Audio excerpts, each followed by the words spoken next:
Hey everyone, and welcome back to MMA Alerts. Let's start the day with Conor McGregor going off on the UFC lineup. Former UFC champion Conor McGregor is getting ready to fight Michael Chandler in his much anticipated return to the cage. This week he chose to make some people angry. In a live stream from his Black Forge Inn, McGregor criticized several UFC athletes, naming Kamaru Usman and Alexander Volkanovski as examples.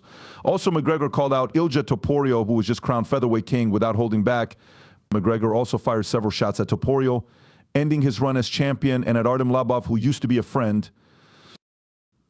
There are a lot of call-outs from different areas, which opens up a lot of possibilities. If things go well against Michael Chandler, it could lead to other fights. Of course, Ring Rust hasn't been in the octagon in a while and was badly hurt in his last fight, so it's hard to say how important his return will be or what it might mean for his future in the octagon. Now let's look at Fear Not. Sean O'Malley breaks the silence on bad news. Sugar is the UFC bantamweight champion. Not long ago, Sean O'Malley told his friends that no one should ever show up at his house without being invited. This week, cops were called to O'Malley's house because someone said he was swatting one of his fans. O'Malley talked about what was going on in the most recent episode of the Timbo Sugar Show. After that, O'Malley said the police put him in handcuffs and put him in the back of the police car. Many of the officers didn't know who he was at first. As he remembered, the police told him that a call from an unknown person saying that there had been a fatal shooting at the house was what made so many police show up. It turned out well for the winner. He was able to fix things. Now let's look at Daniel Cormier tells John Jones to be careful. Many people in the mixed martial arts MMA community don't like John Jones as UFC heavyweight champion. They say that by refusing to combine the title, Jones is holding up the division. Even so, Jones has continued to defend his fight with Stipe Miocic by pointing to the long list of accomplishments between the two and saying that he and Miocic were destined to fight long before the UFC chose to make an interim title. Online, screenshots of DMS supposedly showing Jones telling a fan that he was going to make $15 million to fight Miocic when around. This week, Hall of Famer Daniel Cormier joined in. If Jones is really going to make $15 million for the fight, Cormier said in a video for his YouTube page that he can see why the champion doesn't want to take another fight. But at the same time, he sent a message to his longtime rival. As of right now, the UFC hasn't said for sure when the fight between John Jones and Stipe Miocic will happen. Take a look at how Bobby Green responds to the fight with Paddy Pimblett next. When the octagon comes back to England this summer, Paddy Pimblett, a streaking scouser, will try to move up in the lightweight ranks. Bobby Green, a well-known and respected MMA fighter, will be standing in his way at UFC 300. Green had a big win over Jim Miller. In his interview after the fight, he called out Paddy the Baddy, who was about to enjoy the birth of twins.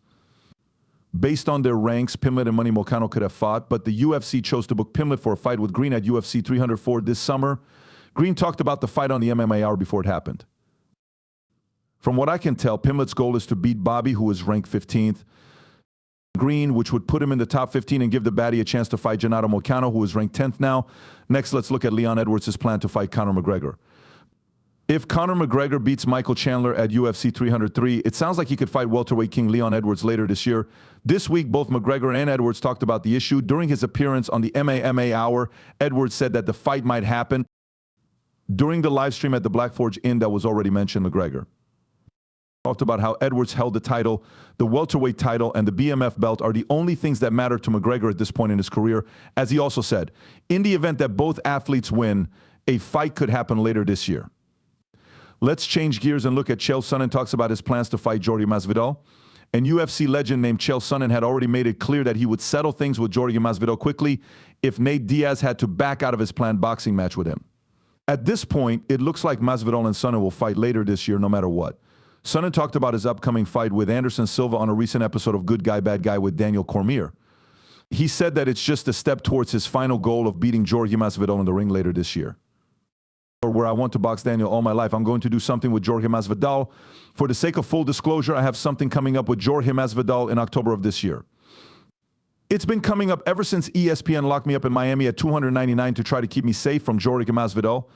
Being locked down hurt my pride more than anything else, and the only reason I told you that is because I knew this Masvidal thing was going to happen, and when he did, it did. As for Masvidal vs. Diaz, I don't want to step on Diaz's toes because he has that fight, but supposedly they moved it from June 1st to a date closer to the Paul Tyson fight, and I'm just telling you that. I have Jorge and Anderson in my sights, and I'm going to beat them both. It's all a step in the right direction because when I fight Masvidal, it will be 8 rounds with 10 or 12-ounce gloves. Things are going to be a little bit different. Masvidal hasn't said anything about Sonnen's new claims yet, but the first BMF has said in the past that he wants to fight Sonnen for using performance-enhancing drugs. Next, let's look at Islam Makhachev outlines plan after fight with Dustin Poirier. Leon Edwards might want to fight Conor McGregor, but Islam Makhachev, the lightweight queen, has other ideas. Makhachev has already said that he would love to move up and fight Edwards for the welterweight title in order to become champ. This was said before his upcoming fight with Dustin Poirier. He recently went on the Weigh In podcast with MMA veteran Josh Thompson and Big John McCarthy to talk about the news that Edwards vs. Muhammad would be the main event at UFC 304. Arman Sarukian hasn't replied yet, but as soon as he hears about Makhachev's, it's likely that he'll say something about the champ's plan. After Max Holloway's win at UFC 300, AK head coach Javier Mendez talked about how likely it would be for him to face the champion for the title. With so many choices, it will be interesting to see what happens. Thanks for watching. Like, share, and subscribe for latest fight updates.